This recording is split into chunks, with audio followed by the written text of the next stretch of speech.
Aku mulai benci dengan realita. Bisa-bisanya dia membuka mata yang dulu buta. Dia membuat rasa hilang tak tersisa, lalu membuat janji berubah menjadi dusta. Aku mulai benci dengan realita. Dia membuat mimpi sirna jadi hayalan. Dia membuat cerita tak berlanjut jadi kenangan. Dia membuat harapan pupus jadi bayangan. Realita tak pernah buat bahagia selamanya. Karena realita bisa berubah kapan saja. Tapi aku tak pernah lupa. Aku ini pemimpi yang penuh rencana. Akan ku kepal jariku, lalu pecahkan tembok realita. Itu tadi bukan puisi dari gue ya guys ya. Itu adalah bukan dari gue sayangnya gitu. Ini itu adalah cuplikan puisi dari seorang mahasiswa gitu ya di Semarang. Nah, kenapa gue bacain ini? Karena ini cocok aja gitu ya sama tema kita kali ini, yaitu harapan versus realita. Ya, anyway masih bersama dengan gua Yuda di podcast Gardu Share the Light ya. Bahasan kita kali ini tuh nggak jauh-jauh ya dari episode sebelumnya. Jadi buat kamu yang belum dengerin, silahkan dengerin episode yang sebelum ini. Nah, puisi yang tadi gua bacain itu adalah salah satu gambaran dari kebanyakan orang ya yang menghadapi realita yang nggak sesuai dengan harapan atau dengan impian mereka gitu. Mungkin kamu yang lagi dengerin juga salah satu orang yang sedang mengalami hal tersebut ya. Dan pastinya juga semua dari kita cepat atau lambat akan menghadapi realita yang gak sesuai dengan harapan kita ya kan. Namanya juga hidup gitu kan. Nah kadang juga tuh kita udah planning susah-susah, udah ngarep banget gitu sama sesuatu. Tau-taunya realitanya itu meleset jauh dari gak sesuai bayangan kita gitu kan. Akhirnya banyak yang kecewa.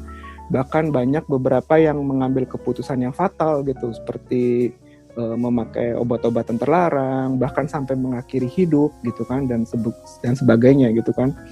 Jadi jangan sampai deh ya kita gara-gara situasi yang nggak sesuai dengan harapan, entah ditolak sama pasangan idaman atau ditolak sama perusahaan idaman, terus akhirnya kita jadi down seumur hidup ya kan.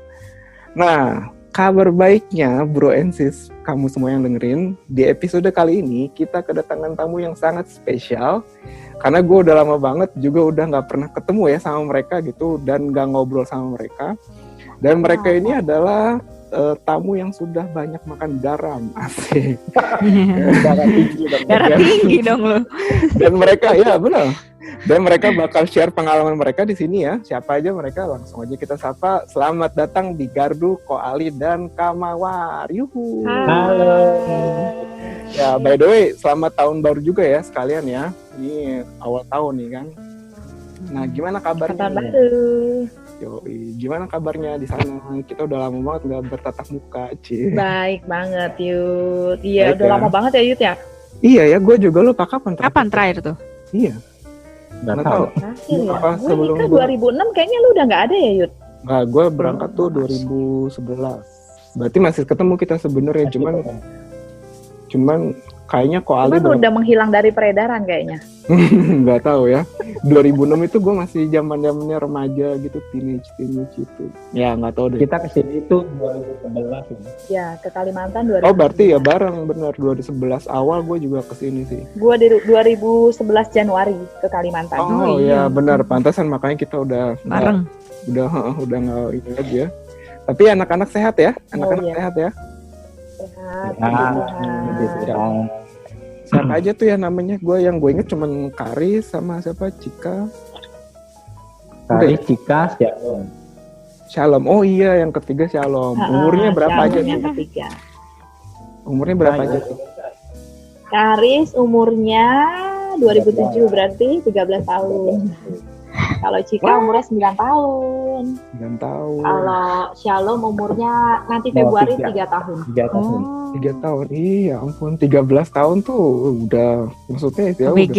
Iya, udah BG banget ya. Ya Iya, ampun. udah lagi Tinggi ya, mulai berjuang. Tinggi banget. Iya ya. Turunan mawar tuh kayaknya. Tinggi banget dibanding Iya, soalnya- bapaknya. Iya, gue kebayang kayaknya Koali nggak tinggi banget gitu. Mau Oh, dia 168 katanya sekarang. Iya, Iya, 168. 168 berarti ya. Oh ya, berarti udah wah, itu bakal lebih tinggi lagi tuh ya. Nanti. Ya, oke. Kita sapa dulu nih tamu berikutnya adalah orang yang gua kenal ya, udah dari sejak gua lahir, dari kecil sampai sekarang. Yaitu kakak kandung gua sendiri ya, Kak Ayla. Wih, pakai kakak lu di sini lu. Jarang gua manggil Kak Ayla. Tumben ya. Gue juga nggak pernah denger. Kan ini mewakili teman-teman yang denger Gardu. Oh iya. Nah, gue ini juga kalau kenal tuh tamunya. Apa, apa? Li? Mic-nya, Li? Gue juga kenal tamunya tuh. Oh, yang itu ya udah kenal ya dari. Iya. Gimana lah, masnya sehat lah? Hah? Mas Mur Kemenyan. Mas lagi tinggi kayaknya, naik lagi nih. Yoi. Mas nih. Aman, subur berarti ya. Makmur. Makmur. Oke, bagus. Nah, ini kan kalau Ayla udah tahu semua lah ya, udah dia aktif banget di Pemuda juga gitu kan. Nah, cuman kan untuk Koali Komawar ini kan Komawar ini. Koali Iya, gue bingung. Gue pusing. maaf. Cici dong. Oh, salah ya. Mbak. Koali sama Kamawar ini kan. Mbak. Nah, buat Koali sama Kamawar ini kan belum banyak yang kenal banget nih di generasi yang sekarang ya gitu ya. Nah, ini buat yang belum tahu, Koali sama Kamawar ini dulu juga aktif banget ya di Pemuda sama di gereja kita ya. Bahkan Kamawar Pentolan. sempat jadi WL ya dulu ya. WL. Jadi Artis GB Cimanggis. Terus kalau Koali ini dia dulu sempat jadi juru kunci gereja. Kacung. Jadi kalau nggak ada Koali nggak ada yang bisa masuk nih. Nelponin Nggak bisa Koali masuk, mana nggak nih? bisa masuk. Dia nggak masuk gereja nih, nggak ada Koali. Tukang kenal juga gue. Terus jangan bikin marah dia. Kalau bikin marah dia, lu dikunciin nanti. Iya galak loh. Kalau nggak bersih ya hari Sabtu habis Pemuda nggak bersih wah diomelin. Nggak tegur kan? Masih Apa, ingat Li? ya, Yud? Oh masih ingat banget. Nah cuman nih sekarang mereka berdua tinggalnya di Kalimantan guys. Di kota apa tempatnya? Tepatnya nama kotanya? Dusun Balai Karangan, bukan kota yang Oke. Lebih Diralat spesifik ya. loh, diralat. Ada juga orang kalau dibilang desa nggak mau gitu, maunya Oh, kota. iya. Ini kebalik. Enggak, ini bukan kota. Bangga banget ya. Tinggal di dusun dia bangga sekali. bukan desa loh, Yud. Di bawahnya desa itu dusun. Oh dusun itu masih di bawahnya desa ya. Iya, betul. Apa namanya tadi pertama? Dusun Balai Karangan. Balai Karangan. Oke, itu Iya. berapa lama tuh kalau dari Jakarta tuh ke sana? Terbang dulu ya? Dari Pontianak dulu lah, Yud. Kok jauh banget dari Jakarta? Oh iya, dari Pontianak tuh berapa lama? 4 jam.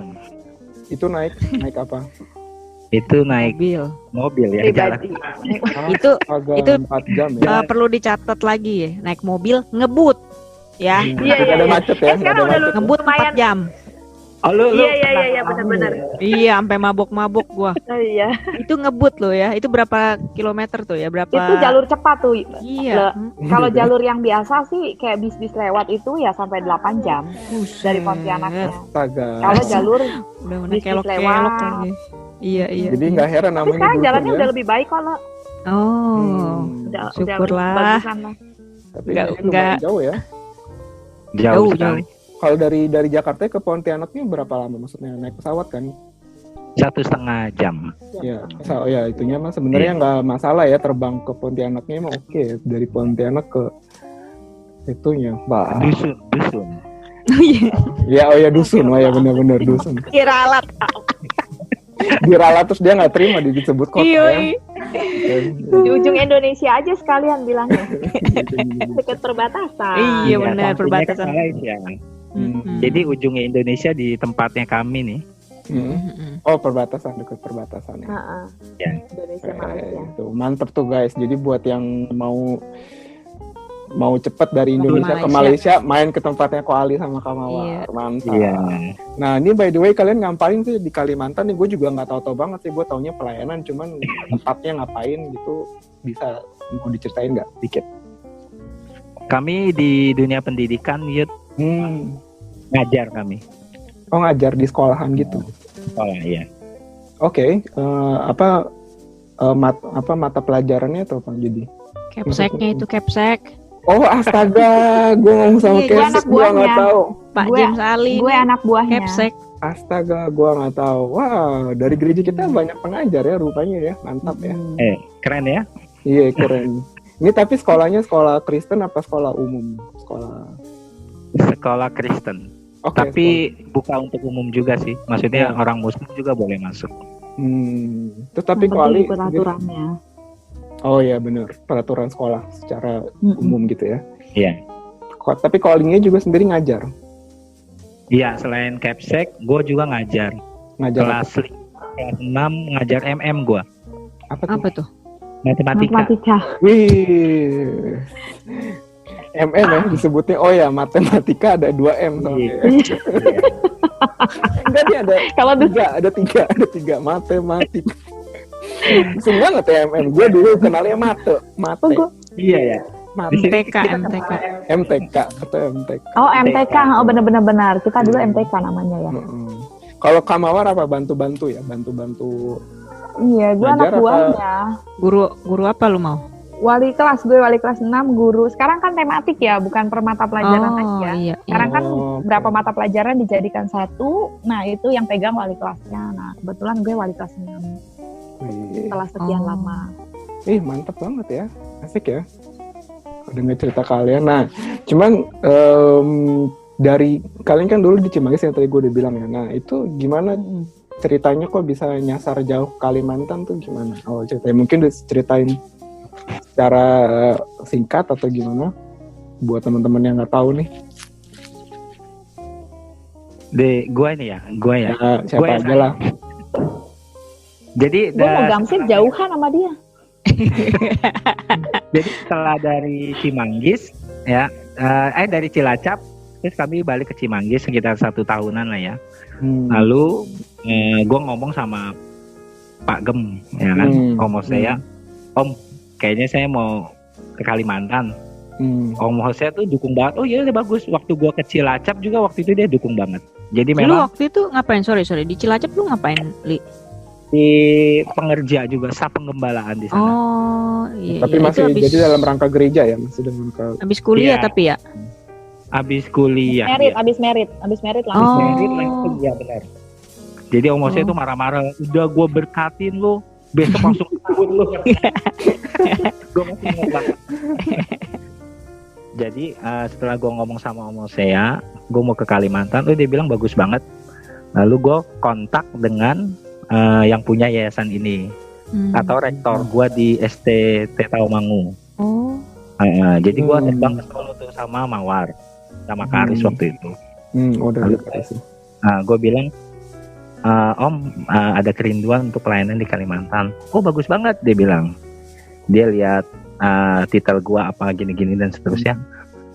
Nah waktu itu gue pengennya perintisan. Jadi gereja, jadi masih tentang gereja lah. Jadi gue mau masuk dalam perintisan. Terus rektor Taumangu gue bilang, udah kamu pokoknya ke Balai Karangan dulu aja, ke yayasan ini, Yayasan Bukit Pengharapan. Kamu kesana aja dulu, nanti sambil lihat-lihat di sana, nanti baru ke perintisan bagaimana, seperti itu. Jadi intinya begitu. Oh akhirnya nyampe ke Balai Karangan. Balai Karangan. Oh. Oke, itu sekitar tahun berapa tuh jadi begitu masuk ke itunya, ke Balai Karangan itu? Gua itu masuk duluan, jadi 2010 bulan Desember. Oktober. Ya. Oh, iya, Ya, Desember kan pokoknya. kamu pulang jemput aku. Uhuy. Ya kan Jadi jemput gua gue. Gue masih sendiri, jadi kayak survei gitu aja, gila-gila Oke, survei. jadi ngeliat-liat dulu ya apakah. Karena gue disuruh lihat-lihat dulu aja, dia bilang Oke. gitu. Oke. Nah, ini dari Mawar ada versi lain nggak ceritanya? Maksudnya ada yang mau tambahin? Kalau gue sih sebenarnya mau cerita yang tanggapan, maksudnya pengalaman pribadi ya. Kalau itu kan, kalau kayak gini kan ceritanya dari versi seorang pemimpin yang bawa istri sama anak-anaknya gitu kan. Ya. Kalau dari versinya gue sendiri sih memang nggak ada bayangan. Yang pertama ke Kalimantan tuh nggak ada bayangan sama sekali. Ya kan karena dari gue kecil sampai kuliah dan lain sebagainya kan gue nggak pernah merantau jauh, nggak pernah. Terus pertama kali dibilang Kalimantan, wow Kalimantan kayak mana, orang-orangnya tuh kan bayangan gue tuh banget gitu kayaknya. Terus kan orang Dayak yang dulu dikenal dengan suka makan orang dan lain sebagainya lah, kayak gitu-gitu lah pokoknya menyeramkan gitu ya? sekali kan. Bawa tombak gitu. Terus ya karena gue ngerasa ya gue seorang istri ya gue ikut aja deh, gimana keadaannya gue ikut aja. Terus pas dipertemukan pertama kali dengan pemimpin pusat di sini, dibilang kalian nggak usah perintisan dulu, kalian ngajar, dia bilang gitu. Terus gue shock dong, kan gue nggak pernah ada background ngajar dan gue nggak pernah mimpi jadi guru, ya kan? Iya, gue mimpinya dulu jadi wanita karir, gue mimpinya dulu jadi artis. Enggak. Itu udah bakat, jadi nggak perlu artis ya. Artis bakat bukan cita-cita, luar biasa, bener-bener loh. Lalu gue tuh dulu pengen jadi kayak istri yang pengusaha gitu-gitu deh, karena kebanyakan lele. Iya. Jadi begitu gue dapat begitu gue dapat tawaran jadi guru, kayaknya gue agak shock. Bener nggak sih gue bisa nggak gitu kan? Ya udahlah, gue kan orangnya juga ya udah jalanin aja. Ya udah pas sampai di sini ya, tau nggak pertama kali gue datang ke sini, lu tau nggak? Ini kan tempat tuh masih gelap ya. Sekarang sih udah ada genset lah, masih mending lah. Kalau dulu gue sampai sini jam 4 pagi, lu tahu nggak? Gue tinggalnya di tengah-tengah hutan. Sadis nggak tuh? Jam 4 pagi gue jalan gerek-gerek itu koper tuh, gue gerek-gerek jauh banget jalan ke dalamnya. Malah rumah gue di ujung kan pertama kali. Jauh banget. Di belakang loh, di belakang banget. Terus deket kandang babi, lu tahu kandang babi, gue di situ, dekat situ. Dan lu tahu gue kagak punya tetangga, coba. Di tengah gue agak punya tetangga, gue shock banget deh, nggak pernah kebayang kan sampai kayak gitu. Terus paginya telepon mama di Cimanggis kan, gimana sehat-sehat gitu. Mama tahu nggak, gue tuh tinggal di tengah hutan, gue tinggal di tengah hutan. Kok di tengah hutan? Iya, gue nggak punya tetangga. Gue sampai bilang, ya ampun. Soalnya dulu waktu di Cimanggis tinggalnya ini ya, begitu keluar gang langsung ada angkot ya. Iya. Keluarga langsung jalan raya ya, langsung naik angkot. Sekarang terus, jalan jauh dulu. Kan dekat Raja Brana kan karyawannya 1.000 orang. Iya. Nggak pernah sepi dong rumah gue kan. Tiba-tiba gue cuma tinggal di tengah hutan. Ya Tuhan, ini tempat apa? Lagi gue panik deh. Terus memang tragedi banget tahun itu juga, di mana tempat ini mengalami kekeringan yang luar biasa. Tahun itu ya. Jadi memang ya luar biasa lah proses di awal deh. Jadi awal-awal di luar ekspektasi gue, kalau gue tuh nggak pernah sadar kalau gue tuh ternyata akan jadi seorang guru. Oh, so sweet. Cie tuh, sekali tepuk tangan tuh. Itu tepuk tangan. Iya, dia bangga banget. Berarti sebenarnya nyampe Kalimantan tuh nggak, kan walaupun Koali udah survei gitu tadi ya, berarti sebenarnya buat Mawar nih begitu nyampe juga nggak langsung betah gitu ya? Enggak lah, apalagi dia nggak ngomong kalau gitu ya? Di tengah hutan terus nggak punya tetangga, dia kagak ngomong di awalnya. Iya, kan lu udah survei, Li. Iya, jadi dia cobaannya. Dia ngomong kita satu rumah 2 keluarga. Lu bayangin loh, gue pertama kali udah satu rumah 2 keluarga dan nggak punya tetangga. Ya kan, kalau gue ngomong iya sih benar, nggak bakal mau ikutan ya. Iya.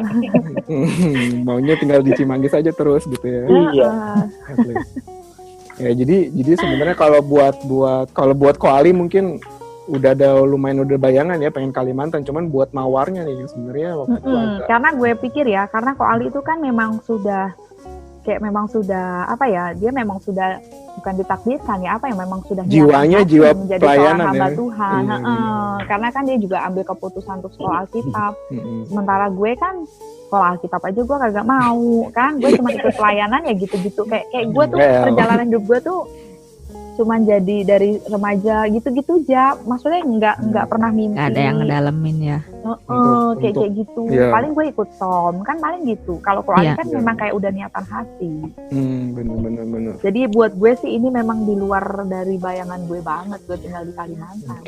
Wow. Ceritanya keren sih. Cuman ntar kita balik lagi ya ke Koali sama Mawar nih. Nah sekarang kita ke Aile dulu nih. Kalau gue sih kan pengen tahu nih. Iya nih, kalau gue kan udah sedikit banyak udah tahu lah ya perjalanan Island ya. Iya betul. Nah, cuman coba deh lu ada nggak punya pengalaman nggak untuk diceritain gitu yang yang realitanya itu nggak sesuai dengan harapan lo, nggak sesuai dengan bayangan lo? Iya, kalau dibilang iya ya gimana ya, bingung juga gue ngomongnya. Memang dari dulu gue nggak pernah ada kepikiran mau.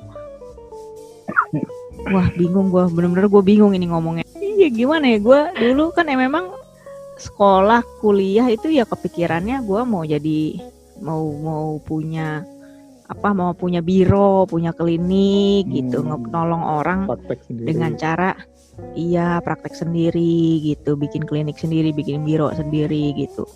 Cuman kan karena waktu itu posisinya gue kuliah tinggi gitu loh, kerja belum gitu kan, ngabisin duit orang tua ya. Masih ada tanggungan adik gue. Adik gue juga kuliah. Emak gue bilang, kamu kapan lulusnya?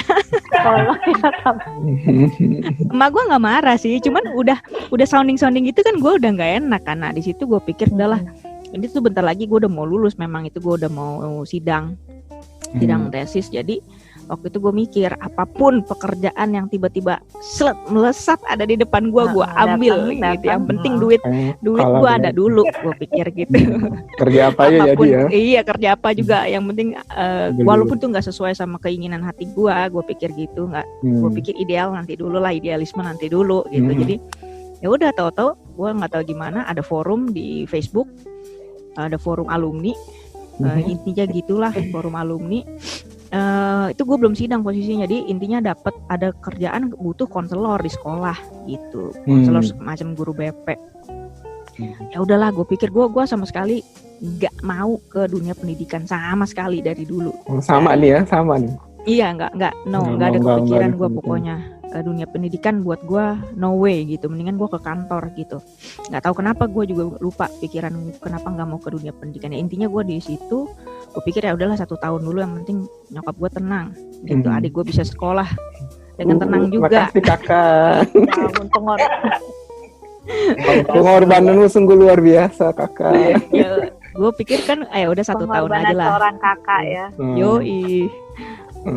Tahu diri lah gue juga. Udah tua gitu gue umurnya. Ternyata 1 tahun di sekolah itu gue pikir ya intinya gue mau 1 tahun gue pikir udahlah mau resign, mau ganti kerjaan gitu kan. Ternyata gue sampai ke tahun ke-4 gue di sekolahan gitu. Nah akhirnya itu pun tahun ke-4 terus kayak lama ya? Iya. Ternyata betah gitu. 12. Tapi ternyata intinya gue nggak tahu gimana, pokoknya ada sounding dari bokap nyokap bahwa yuk bantu pelayanan di gereja juga, oke. Terus plus lagi ditambah lagi temen gue ngajakin buka praktek, buka klinik. Wah, temen gue bukain jalan buat gue. Iya. Jadi akhirnya gue nekat, gue keluar lah gitu istilahnya. Gue pikir enggak, udah stop nih gue di sekolah gitu. Gue mau kejar impian gue, mimpi gue. Plus di gereja kan gue mau konseling juga dong, kan itu kan juga salah satu bentuk praktek juga kan gitu. Betul. Ternyata buka klinik jalannya berliku gitu kan, seperti yang dibayangkan. Iya, jalannya sih udah kebuka gitu, gue udah praktek gitu. Ternyata ya gue nggak tahu gimana deh, gue lupa ya. Nggak intinya sesuai ekspektasi lah intinya.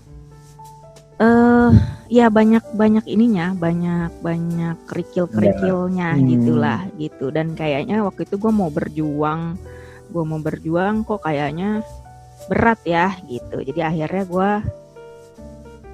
ya udahlah gitu, stop deh, gue fokus di gereja deh gitu akhirnya gitu. Gitulah intinya. Jadi hingga akhirnya sekarang lo lebih sedikit banyak fokus untuk konseling di gereja juga gitu ya?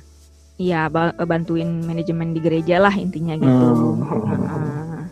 Kayak gitu, walaupun gue juga tetap ada kerjaan di luar juga, tapi tetap balik lagi ke dunia pendidikan. Cuman tadinya gue di sekolah, ini di kampus gitu, balik lagi. Tadinya lo mau bener-bener kayak fokus klinik, orang yang datang terus konsultasi gitu-gitu ya. Jadi ngurusin pasien-pasien. Betul, pengen punya praktek sendiri, ruangan gue sendiri gitu. Tapi ternyata Baliknya beloknya ke dunia pendidikan lagi. Iya, cuman mau di kampus. Kenapa, Li? Kita sama berarti di dunia pendidikan juga ya. Iya, benar.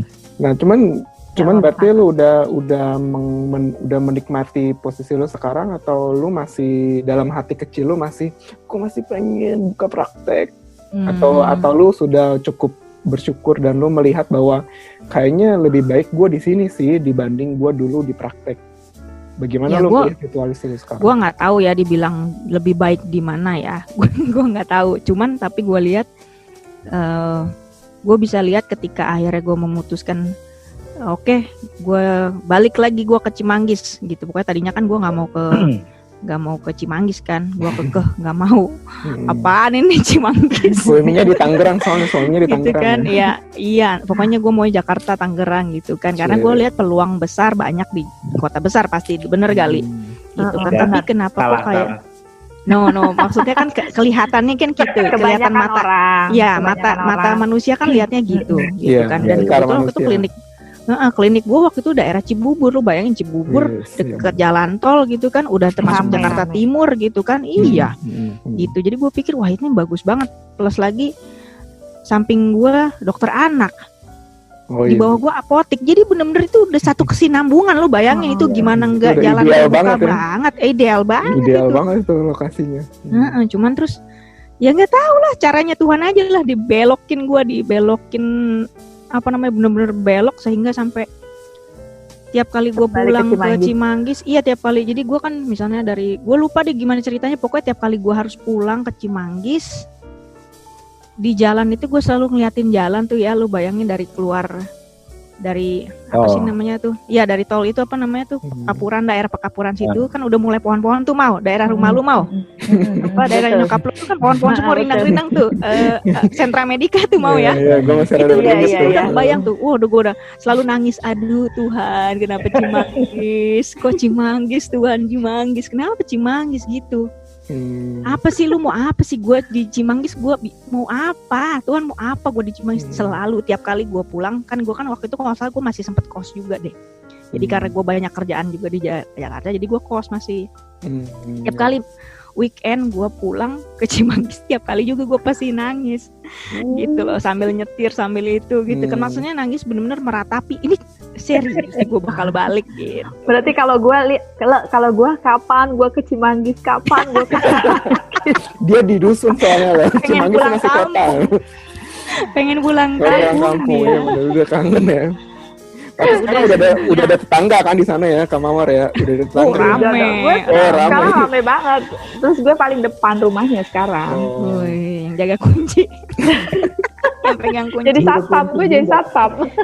Iya, jadi intinya sih gue dibilang lebih baik sih, gue rasa maksudnya gini loh, akhirnya gue merasa bahwa ya ini emang ternyata Tuhan kasih gue, pikiran gue kan kecil waktu itu, gue pikir gue cuma bisa sedikit gitu, akhirnya kan karena gue terus bergumul, terus akhirnya gue lihat bahwa kalau gue istilahnya memaksakan diri gue untuk ayo gitu, jadi gue ngomong sama diri gue sendiri, ayo lihat Cimanggis tuh apa, kota kecil, kayak kota kecil, lu di gereja pula, tambah lagi lingkupnya kecil lagi.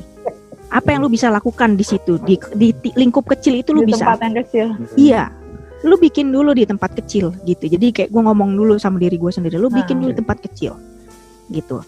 Di Cimanggis juga banyak sekolahan, lu bisa gitu sebenarnya, lu bisa membawa dampak itu. Jadi gitu, akhirnya gue pikir, lah iya juga ya, kenapa gue sempit banget pikiran gue gitu. Ya udah dari situ gue langsung mikir, wah Tuhan ternyata gue salah banget selama ini mikirnya gitu. Jadi ya gue lihat bahwa ternyata gereja itu bukan tempat kecil gitu, banyak orang. Justru di situ lo lebih berkembang dibanding lo cuma buka klinik ya. Iya, dan masalahnya juga lebih kompleks kan, nggak cuma lebih pelik. Betul. Karena lo ngurusin selain jiwa orang, lo ngurusin rohani mereka juga tuh sebenarnya. Benar gitu. Kalau di luar mungkin hanya jiwa aja ya. Iya, jadi lo nggak perlu rohaninya. Benar. Iya, benar. Jadi kalau jiwanya orang juga udah sehat, dia gampang lihat Tuhannya juga gampang. Gitu. Nah itu yang akhirnya gue lihat di sini kayaknya makanya gue bilang gue nggak bisa bilang mana yang lebih baik, tapi gue lihat di sini Tuhan benar-benar bisa mengeluarkan apa yang gitu, yang gue rasa gue nggak sangka, yang gue nggak sangka ternyata gue bisa gitu loh. Iya benar. Gitu. Betul. Jadi lu gain lebih banyak gitu ya seolah-olah. Nah, berarti semuanya tergantung respon ya lo ya. Betul. Ya, dan tergantung terhadap sebuah masalah ya. Betul, makanya itu ini pertanyaan gue itu, makanya kita penting untuk ngelihat nih sebenarnya gue lebih suka sama keadaan gue yang sekarang atau dengan rencana gue yang dulu gitu kan. Nah sekarang gue mau balik ke Koali sama Mawar nih, nggak tahu deh mana yang jawab, terserah. Gue tambahin sedikit ya. Oh ya, boleh. Jadi waktu pertama kali gue ngomong sama pemimpin rohani yang ada di sini, itu gue pengennya ke perintisan. Oke. Keperintisan ke gereja lagi gitu. Lalu pemimpin bilang, udah pokoknya lu kesana dulu aja, ya kan, sana lihat. Nah pada saat gue kesini, terus pemimpin rohani gue yang pusat yang ada di Taumangu itu dia datang ke sini. Setelah beberapa minggu lah gitu, atau beberapa bulan gue lupa. Lalu dia tanya, gimana Li? Kamu betah di sini? Dia betah. Terus gue makin lagi, karena dia janjiin kalau gue tuh di sini maksudnya kalau weekend Sabtu Minggu gue bisa ke perintisan, karena ada satu gereja yang gembalanya lagi nggak ada pada waktu itu. Di desa mana gue lupa lah.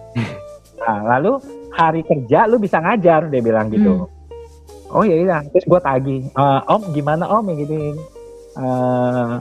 janjinya gitu, gue bisa nggak ke perintisan weekend terus ngajar di hari kerja. Istrinya tuh dukung banget. Nah, inti ceritanya si suaminya itu si Om Sam Sokota ya, Om Sam Sokota, kita panggilnya Papi. Dia bilang gini, saya melihat dengan mata rohani saya, dia bilang. Waduh. Lalu, iya, dia bilang lagi, saya melihat dengan mata rohani saya tuh, saya itu maksudnya pemimpin gitu yang bisa ngelihat kamu tuh lebih cocok di sini, dia bilang. Ngajar maksudnya. Jadi gitu ya? Suruh ngajar. Nah intinya dia bilang gini, kalau kamu mau tetap untuk ke perintisan, silakan kamu ambil di perintisan tapi tinggalkan yang di sini. Tapi kalau kamu mau ngajar di sini, tinggalkan perintisan, dia bilang. Jadi gue disuruh pilih. Tapi dia bilang, saya sebagai penjaga jiwa, saya pemimpin rohani yang ngelihat kamu ada di potensinya mana, saya menyarankan kamu ada di dunia pendidikan gitu. Jadi nggak usah ke perintisan lah, dia bilang gitu. Udah kamu pikirkan lah, dia bilang. Akhirnya singkat cerita, gue juga berdoa, terus gue nggak dengar juga suara Tuhan. Li, lu di perintisan misalnya gitu. Li, lu nih ngajar. Gue nggak dengar suara Tuhan. Tapi gue tahu Tuhan tuh bisa bicara lewat pemimpin ya kan. Ya udah, akhirnya gue ambil keputusan untuk ya udahlah, Om gue ngajar aja di sini. Itu inti ceritanya seperti itu. Jadi juga lebih menikmati keadaan yang sekarang juga lah ya, maksudnya enjoy juga lah ya, Koali sekarang ngajar juga. Sekarang sih enjoy ya, buktinya. Kalau Koali sih enjoy terus. Sampai ya. Lu sensi banget mau. Enggak pasti ada, tapi sampai hari ini kita enjoy sih. Sebenarnya kan Karis naik lulus SD, kita udah punya planning kita mau keluar.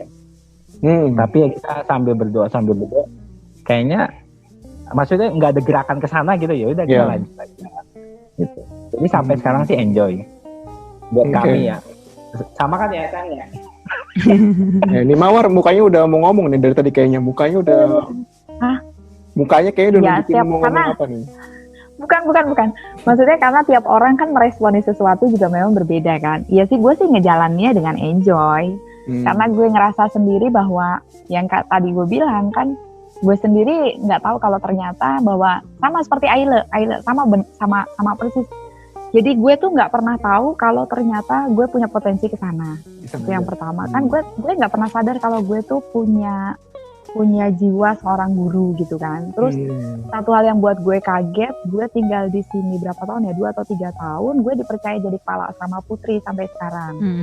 ya kan? Itu juga bikin gue agak sedikit shock pada saat pertama kali Mami Melani pemimpin di sini panggil kan, terus memberikan kepercayaan sama gue untuk jadi kepala asrama. Gue cuma bilang gini, Mami yakin saya tuh nggak pernah tinggal di asrama, saya tuh tidak mengenal asrama, dan saya di sini juga belum terlalu lama. Lalu dia bilang, saya yakin soalnya yang suruh tuh kan pemimpin pusat kan, dia bilang gitu. Oh ya sudah, gue pikir gue coba jalanin aja lah. Ternyata ya sampai hari ini. Terus di situ gue juga baru mikir bahwa ternyata gue punya jiwa sebagai seorang pemimpin, dan itu gue nggak tahu gitu loh.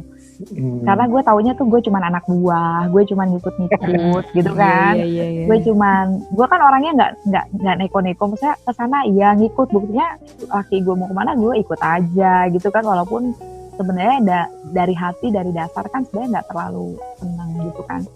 Sampai yang tadi Ko Ali bilang bahwa kami punya rencana untuk Karis masuk SMP. Kami harusnya tinggal di tempat ini tapi nggak jadi karena kami yakin memang belum waktunya. Sampai satu hari ketika gue nyuci, gue bilang, Tuhan kok nggak jadi pulang gitu loh. Kan kayaknya udah menjadi sebuah mimpi kan untuk pulang ke Cimanggis kan. Udah ngebayangin dari 3 tahun sebelumnya, udah ngebayangin bakalan pulang. Tapi satu hari ketika gue nyuci itu ada satu yang berkata dalam hati sih, maksudnya bijangan dalam hati aja, mungkin gue nggak berani bilang kalau itu suara Tuhan juga ya. Karena dalam hati itu bilang, Mawar, apakah ketika kamu keluar dari tempat ini, kamu udah yakin bahwa hidupmu akan bisa menjadi dampak besar bagi orang lain gitu kan? Karena di sini sendiri, ya mungkin sama dengan apa yang dilihat Ayla, di sini sendiri banyak sekali anak-anak yang memang perlu dipeluk, perlu disayang, perlu dikasihi, dari background keluarga yang gue pernah dapetin satu anak nangis kencang banget terus peluk gue, dia bilang, tante bapak saya selingkuh, dia bilang gitu. Dan di situ gue bisa membagikan kasih seorang ibu kepada anak itu gitu. Jadi dalam hati gue pas gue mau agak menyesal kenapa nggak pulang ke Jakarta, itu ada kepikiran dalam hati, maksudnya berpikir apakah ketika kamu keluar dari tempat ini kamu masih bisa menjadi dampak atau cuma jadi ibu rumah tangga yang ngurus 3 anak, cuman mendukung pelayanan suami, entah pelayanan suami di mana, atau cuman buka usaha ketika di Cimanggis. Ya kan, maksudnya lu yakin nggak keluar dari sini lu masih bisa berdampak gitu loh, maksudnya dalam hati kecil. Itu yang buat gue akhirnya bertahan aja lah, maksudnya bukan bertahan aja sih, maksudnya ya udahlah ikut aja lah maunya Tuhan kayak mana gitu. Karena memang jauh banget dari yang gue harapkan. Jadi sebenarnya tapi keren juga kan jadi pengajar daripada cuma jadi istri pengusaha kan. Istri pengusaha kan cuma diem doang di rumah ya kan, nungguin suaminya pulang kerja gitu kan, nggak ngeluarin potensi apa-apa ya. Sekarang malah potensinya jadi keluar banyak ya. Ibarat kayak karet kan, mau ya kayak karet. Terus ternyata bisa ya ditarik-tarik ya. Yang lebih hebatnya lagi tau nggak? Gue tuh kadang satu hari 24 jam gue lebih banyak waktu buat anak asrama dibanding anak sendiri. Tapi luar biasanya yang maksudnya gue kagum dengan kebaikan Tuhan ya. Gue kagum dengan kebaikan Tuhan, maksudnya Tuhan kasih anak-anak yang memang luar biasa gitu loh. Yang pertama mereka sangat mendukung. Kedua mereka tuh gimana ya, maksudnya gue tuh nggak punya waktu untuk ngajarin mereka, sementara gue ada waktu untuk ngajarin anak asrama. Bukan gue juga melalaikan mereka, tapi anak gue pintar-pintar tiga-tiganya loh. Itu yang buat gue kayak Karis kan dari TK dia ranking 1. Sampai dia SMP nih dia ranking 2 turun karena udah mulai kenal HP kan. Terus yang kedua juga sama Jessica. Maksudnya tanpa perlu perhatian khusus dari gue atau Ko Ali. Kalau gue dibilang sibuk, Ko Ali itu lebih 2 kali lipat dari gue sibuknya. Padahal tinggal cuma di asrama loh. Iya ya, situ-situ doang padahal ya. Sampai jam 2 pagi, padahal cuma di sini doang. Ya kan, kadang-kadang gue tuh jam 10 malam harus bawa anak, kalau ada yang sakit gue harus bawa ke puskesmas, gue harus ngurusin mereka. Kayak gitulah. Jadi ya dinikmatin aja deh. Gue tambahin Yud. Ya boleh. Ternyata kan awalnya gue pengen ke perintisan gitu ya. Perintisan ketemu dengan jemaat gitu ya. Ternyata setelah gue sadari di dunia pendidikan tuh jemaatnya lebih banyak loh. Iya. Ya kan? Anak-anak kecil. Terus enaknya di dunia pendidikan jemaatnya nggak perlu gue besukin, dia datang sendiri setiap hari ke sekolah kan. Iya benar. Iya. Sayang gitu loh. Apa yang dibilang guru itu biasanya yang didengar kan. Kadang betul. anak lagi belajar dengan orang tua. gimana sih kok beda ngajarnya? Guru saya bilangnya gini gitu. Iya benar, biasanya guru ini ya benar. Guru gue ngomongnya gampang banget gitu ternyata nanemin tentang kebenaran firman Tuhan sama mereka. Ternyata lebih efektif ya, lebih efektif. Iya, lebih efektif. Nah, jadi nembaknya itu kena sasaran banget sama mereka. Iya, jadi ya penghiburannya di situ aja sih. Nggak jadi gembala ya udah, gue juga jadi gembala kok di sini. Betul. Ya kan, betul. Jadi gembala buat anak-anak, ya kan. Betul. Mawar juga jadi ibu gembala juga kan ternyata di sini. Iya, benar. Gitu. Iya, dia juga gembala keluarga kan kamu sayang. Iya. Nah, sekarang itu kan tadi kita lihat ya, maksudnya ternyata situasi yang sekarang itu lebih baik. Ya bisa dikatakan jauh lebih baik daripada yang kita rencanain gitu kan. Cuman karena balik lagi ke awal. Ini mungkin gue lebih ke Aile dulu ya. Waktu lu tahu bahwa lu harus balik ke Cimanggis, maksudnya bahwa ini tuh Cibubur atau ini klinik ini bukan buat gue. Itu apa yang ada di pikiran lu atau perasaan lu, terus langkah selanjutnya untuk mengatasi itu lu gimana? Pasti kan berat nih gitu kan. Iya, ya berat sih, memang betul. Waktu itu sampai akhir, tapi gue berpikir gini, udahlah kalau memang gue istilahnya gini loh, Tuhan kasih gue, jadi gue kayak membatasi diri gue sendiri bahwa gue cuma punya kemampuan itu di situ tok gitu, gue cuma punya kemampuan A misalnya. Tapi terus gue pikir-pikir, gue kan sehat ya, gue punya istilahnya gue dengan fisik yang bagus gitu, dan gue nggak bodoh-bodoh banget lah gitu. Jadi istilahnya gue mau kerja dimanapun, gue mau jadi admin, mau jadi TU doang kek, mau jadi apapun kek gitu, gue masih bisa gitu. Jangan kepatok sama jurusan kuliah gue misalnya gitu. Itu yang akhirnya gue pikir di situ. Itu yang pertama-tama gue bangkitin dulu gitu. Gue bangkitin kepercayaan diri gue juga kan gitu kan, karena kan gimana ya, gue waktu itu saat itu memang benar-benar goyang banget sih gue gitu. Terus sambil gue pasrahin gitu, ya udah. Terus gue lihat gue mulai melangkah kepada oke, gue bisa bikin apa di gereja gitu. Terus gue mulai lihat, oh iya ya, kan gue bisa kasih, ini kan gue pertama gue juga suka anak-anak kan, jadi gue bisa kasih training, gue bisa kasih edukasi anak-anak tentang sex education misalnya, atau waktu itu gue lupa kayaknya gue mulai kayak kasih sedikit sharing tentang apa yang gue tahu di dunia pendidikan, waktu dulu gue ngajar di sekolahan, gimana kreativitasnya buat guru-guru sekolah minggu gitu.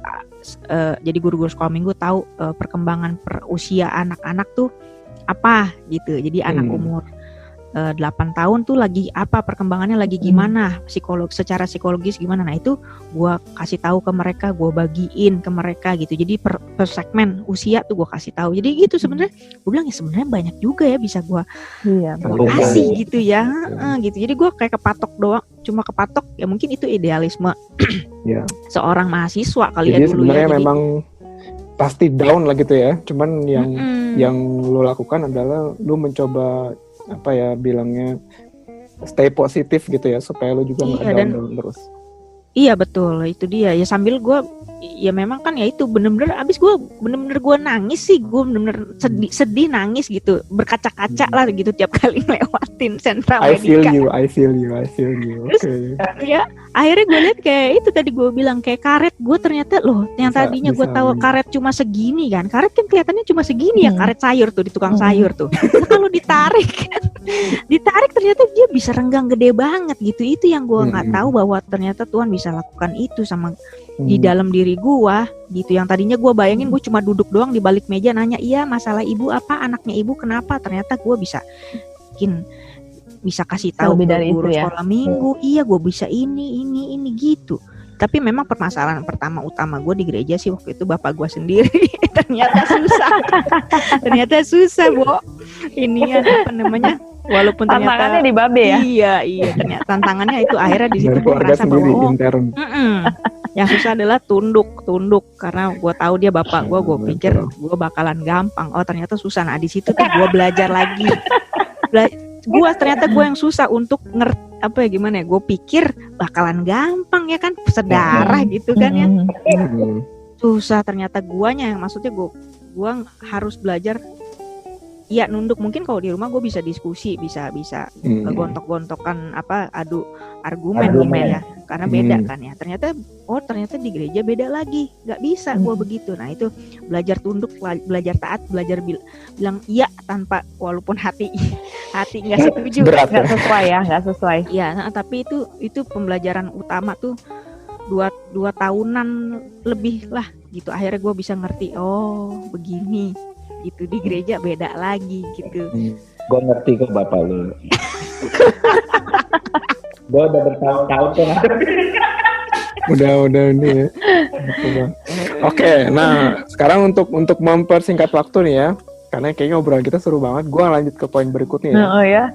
Nah, karena udah kelamaan nggak ketemu kali ya. Iya benar. Reuni. Kita lanjut aja ke poin berikutnya nih.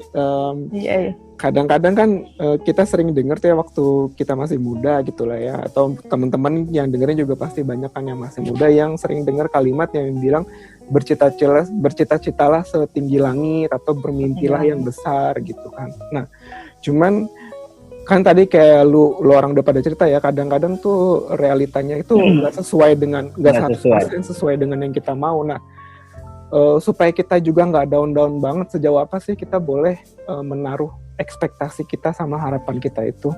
Karena kan kadang ada orang yang gue mimpinya kayak tadi Ayla, gue pengen punya klinik sendiri, tempatnya yang keren gitu-gitu kan, tapi ternyata realitanya beda. Nah, sejauh apa sih kita bisa mengekspektasi harapan kita itu? Mawar dulu lah.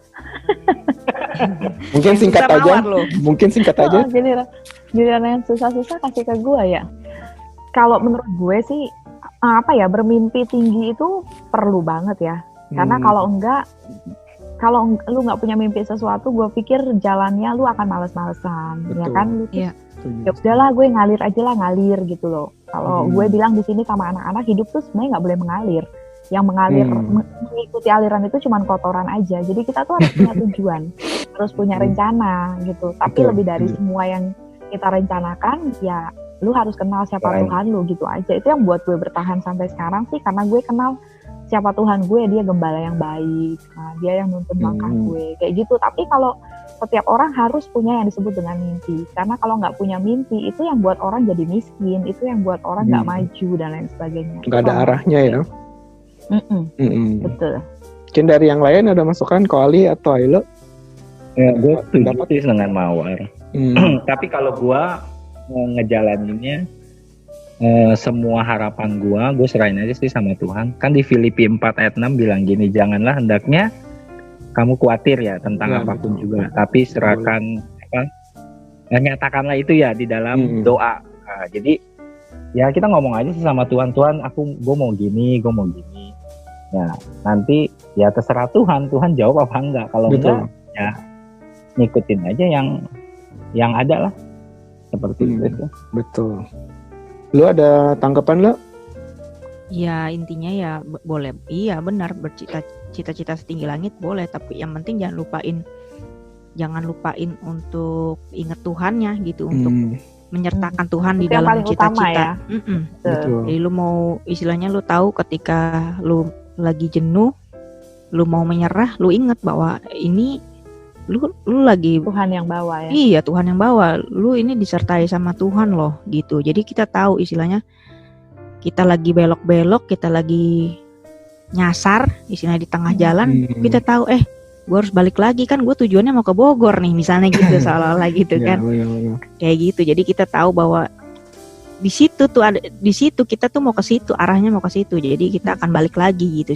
Justru kalau kita nggak menyertakan Tuhan, betul, nyasar kita. Setuju. Semaunya. Sampai nanti ya, nggak sampai. Betul. Tambahan. Kan kita nyertain Tuhan. Udah nyeritain Tuhan, semuanya kan kita serahkan sama Tuhan. Ingat aja Yeremia 29 bilang bahwa Tuhan pasti ngerancangkan yang terbaik. Betul. Itu intinya. Jadi kalau walaupun kita dibawa kemana gitu, karena kita udah nyeritain Tuhan, gue sih percaya Tuhan tuh tuntun kita gitu. Dan Dia pasti bawa kita rancangan yang terbaik gitu aja. Ya mungkin gue mau nyambung juga nih. Sebenarnya gue juga dicerita situasinya sama, cuman ya waktu kita terbatas ya. Jadi gue simpen aja untuk kapan-kapan gue cerita. Iya, bersambung ya. Bersambung, cuman intinya juga gitu ya. Gue juga sering bahkan kalau dibilang gue kadang, maksudnya gue udah sering banget gitu ngalamin, gue planning sesuatu, ternyata Tuhan belokin, Tuhan maunya kesini, Tuhan maunya kesini. Bukan berarti gue selalu bertentangan sama Tuhan, enggak ya gitu. Cuma maksudnya ya kita manusia punya planning, temen Tuhan tuh membelokin. Jadi sekarang akhirnya gue belajar yang terbaik ya. Betul. Akhirnya sekarang gue belajar ketika gue bikin sesuatu atau gue punya impian, tuh gue punya cita-cita, gue selalu, selain gue optimis sama cita-cita itu juga, gue juga punya apa ya, itu tuh harus disertai dengan kesadaran juga bahwa kadang sesuatu itu bisa berjalan gak sesuai dengan harapan gitu. Jadi mental gue udah siap gitu. Kalau misalnya udah, wah ini kok berubah ya, ternyata Tuhan maunya kesini ya. Jadi mental kita udah siap, kita langsung ya udah, Tuhan mau tuntun gue kemana ya gue ikut aja kayak gitu kan gitu. Jadi intinya gini ya, satu lagi ya, gue boleh tambahin ya. Kadang yang menurut kita baik belum tentu menurut Tuhan itu baik kan. Betul. Ya kan? Nah, jadi kita kalau Tuhan arahkan kemana, belokkan kemana, itu pasti yang terbaik gitu loh. Betul, setuju. Nah, karena menurut kita baik, belum tentu menurut Tuhan tuh baik. Ya kan? Karena kan pikiran kita kan terbatas, tapi Tuhan kan ngelihat sampai kejauhan hati kita, sampai kejauhan dia tahu. Kita mau diarahkan kemana sama Tuhan kan. Bener. Nah mungkin gue mau langsung nyambungin aja nih ya kan. Kalau gue dulu setiap kali gue bermimpi atau gue punya cita-cita, itu gue selalu mikirnya dari Ibrani 11 yang dibilang bahwa iman adalah dasar dari segala sesuatu yang kita harapkan. Nah jadi dulu waktu gue masih remaja gitu ya, atau udah mulai awal-awal kuliah, gue tuh mikir, oh jadi kalau gue bermimpi terus gue beriman itu pasti terjadi gitu kan. Tapi ternyata lama-kelamaan gue belajar, ternyata beriman itu juga sama yang tadi Ko Ali bilang, beriman itu artinya juga percaya sama janji dan rencana Tuhan gitu. Dan beriman itu juga mencakup bahwa kita beriman bahwa rencana Tuhan itu pasti yang the best, yang terbaik. Nah, jadi bukan beriman oh gue pasti jadi bos atau jadi ini, tapi kita beriman juga beriman sama jalannya Tuhan, percaya sama jalannya Tuhan kayak gitu. Nah sekali lagi nih untuk mempersingkat waktu lagi, gue maju ke poin berikutnya. Nah ini kan mungkin teman-teman kita yang dengerin juga punya pengalaman yang sama atau pernah mengalami hal yang sama. Kita udah beriman, udah berdoa, udah puasa kalau perlu gitu ya. Tapi ternyata seolah-olah Tuhan membelokkan kita dari realita. Tuhan menghadapkan kita dengan realita yang gak sesuai dengan ekspektasi kita. Nah, dari kalian ada tips gak buat teman-teman yang dengerin kalau menghadapi situasi kayak gini, apa yang harus dilakukan? Ya berdoa lah bersama. Apalagi menyerahkan. Pasrah. Iya udah nggak ada lagi tuh, udah tinggal ngobrol. Udah pasrah, tapi gue pasrah. Gue yakin banget itu berlinang air mata banget itu. Iya itu gue udah kebayang.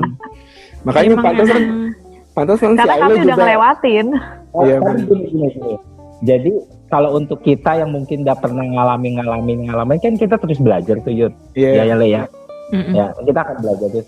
Nah, kalau buat orang yang pertama kali memang syok, ya kan? Syok. Berat. Kan nangis mungkin sampai nangis darah. Tapi nanti kalau kesananya, kalau kita terus ngalamin gitu kan, proses itu akan terus berlangsung di dalam hidup kita. Nah, kita bisa tahu, oh ini tuh cara Tuhan, oh ini tuh cara Tuhan. Ya, jadi kita udah bisa terima dengan legowo gitu, kita bisa terima dengan tenang, ya kan? Kita bisa bilang, oh Tuhan mau bawa saya ke sini, terus kita dibuat kita bisa belajar, kita bisa belajar tentang hal yang positif, kita responnya positif aja. Tapi awalnya mungkin buat teman-teman yang baru gitu ya, pasti akan ini. Tapi setelah shock jangan lupa sih berdoa gitu aja. Iya. Jangan shock doang ya. Iya. Jangan shock doang kalau. Iya benar. Ya, benar itu salah. Betul itu Li. Soalnya kalau orang benar. Orang kalau shock mikirnya kan kayak benar-benar dunianya runtuh, dunianya hancur, mimpinya hancur. Kiamat rasanya. Lagi kalau teman-teman ngalamin kayak gitu, kalau misalnya lupa doa, cari teman yang lebih rohani atau cari kakak rohani, cari pemimpin rohani kayak gitu. Betul. Kalau di komisi kita ada yang bersedia ya, misalnya nih Ayla bisa dihubungin atau Doli ya, atau Doli atau misalnya di Kalimantan juga bisa dihubungin. Tuh, Ko Ali juga hubungi bersedia ya. Nomor-nomor di bawah ini ya, hubungi nomor di bawah ini ya. Buat teman-teman silakan ya, nanti kalau ada apa-apa bisa langsung hubungin Ko Ali kayak gitu. Gitu. Nah, thank you banget ya buat tipsnya nih ya. Nah, apa ya tadi gue mau namain apa ya, gue lupa. Ya pokoknya intinya gue mau bilang bahwa memang kita itu tidak bisa mengendalikan realitas 100% gitu ya. Kita bisa ini kan, cuman yang bisa kita kendalikan adalah sikap kita dalam menghadapi realita yang ada, respon kita, ya kan gitu. Ya jadi kesimpulannya memang kita ini manusia pasti akan berhadapan ya dengan situasi yang di luar harapan kita. Yang tadi gue bilang kuncinya itu responnya kita mau reaksinya negatif atau tetap stay positif dan bersama sama Tuhan gitu ya kan. Betul. Dan satu lagi Yud, kalau seandainya sekarang kita belum diperhadapkan pada situasi atau keadaan yang seperti itu ya, tidak mencapai apa yang kita inginkan, dan sekarang ini adalah fase di mana kita semua atau kalian semua yang dengar ini untuk mulai semakin mengenal siapa Tuhanmu. Nah, ketika kamu diperhadapkan keadaan yang seperti itu, kita akan ngerti banget bahwa memang ini adalah maunya Tuhan, dan akhirnya kita bisa pasrah. Pasrah itu artinya apa ya, mempercayakan diri sepenuhnya sama Tuhan. Nah, jadi jangan sampai diperhadapkan dulu akhirnya kebingungan, akhirnya ambil langkah yang salah atau bersikap yang salah atau berespon yang salah. Jadi sebelum itu terjadi ya, ayo tambahkan pengenalan akan Tuhan dalam diri kita masing-masing. Betul. Dan FYI ini sebenarnya ya gue sayangnya nggak sempat cerita, cuman gue sendiri sedang ada di situasi kayak gitu sekarang. Cuman akhirnya karena gue akhirnya belajar, udah belajar gitu ya, sehingga ketika gue menghadapi situasi kayak gini, yang langsung ada di pikiran gue adalah gue langsung bilang, oke, Tuhan sekarang gue mesti belajar apa? Tuhan jalannya mau lewat mana? Gue ikut aja deh. Iya betul. Kayak gitu. Jadi supaya kita juga nggak drop banget gitu ya. Iya benar. Gitu. Nah mungkin buat teman-teman yang dengerin, mungkin 2021 ini akan jadi tahun-tahun yang bisa memenuhi impian kita, tapi bisa juga kebalikannya. Bisa ya. juga. Betul. Satu hal kita mesti selalu ingat ya, bahwa kalau Tuhan belokin jalan kita, pasti Tuhan Yesus itu punya rencana yang lebih mantul, lebih keren dari rencana kita. Kita udah dengar dari cerita-cerita kakak-kakak kita ini ya kan. Dan pastinya tetap percaya dan tetap ikutin terus prosesnya Tuhan, dijamin gak akan nyesel. Ya mungkin ada tambahan sedikit lagi dari kakak-kakak. Cialah. Gue kasih ayat firman Tuhan nih. Boleh. Ini di Yosua 1 ayat 8 bilang, gue baca ya, jangan engkau lupa memperkatakan kitab Taurat ini, tetapi renungkanlah itu siang dan malam, supaya engkau bertindak hati-hati sesuai dengan segala yang segala yang tertulis di dalamnya, sebab dengan demikian perjalananmu akan berhasil dan engkau akan beruntung. Yes. Dari mana itu tadi kok ayatnya? Yosua 1 ayat 8. Yosua 1 ayat 8. Dicatat ya guys ya. Mantap. Oke, itu guys, berhasil dan beruntung itu bukan ukuran manusia loh ya. Iya, ukurannya Tuhan. Udah ukuran Tuhan tuh, dan itu jauh berbeda. Jadi seringkali berbeda. Betul banget. Jadi firman Tuhan aja. Iya. Ya. Oke, jadi guys, baik atau buruk keadaannya, tetap percaya sama janji Tuhan. Dan terima kasih juga untuk Ko Ali, Kak Mawar, Kak Ayla yang sama-sama sharing cerita dan tukar-tukar pendapat. Dan episode kali ini mau gue tutup pakai pantun lagi kayak episode sebelumnya.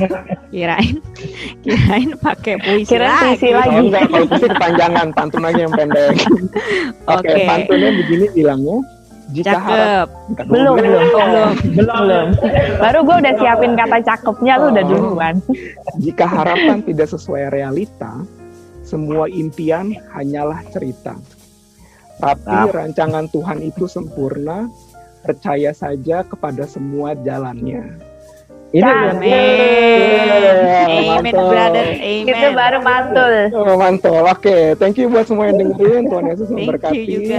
Oke, thank you. Sampai ketemu di podcast berikutnya.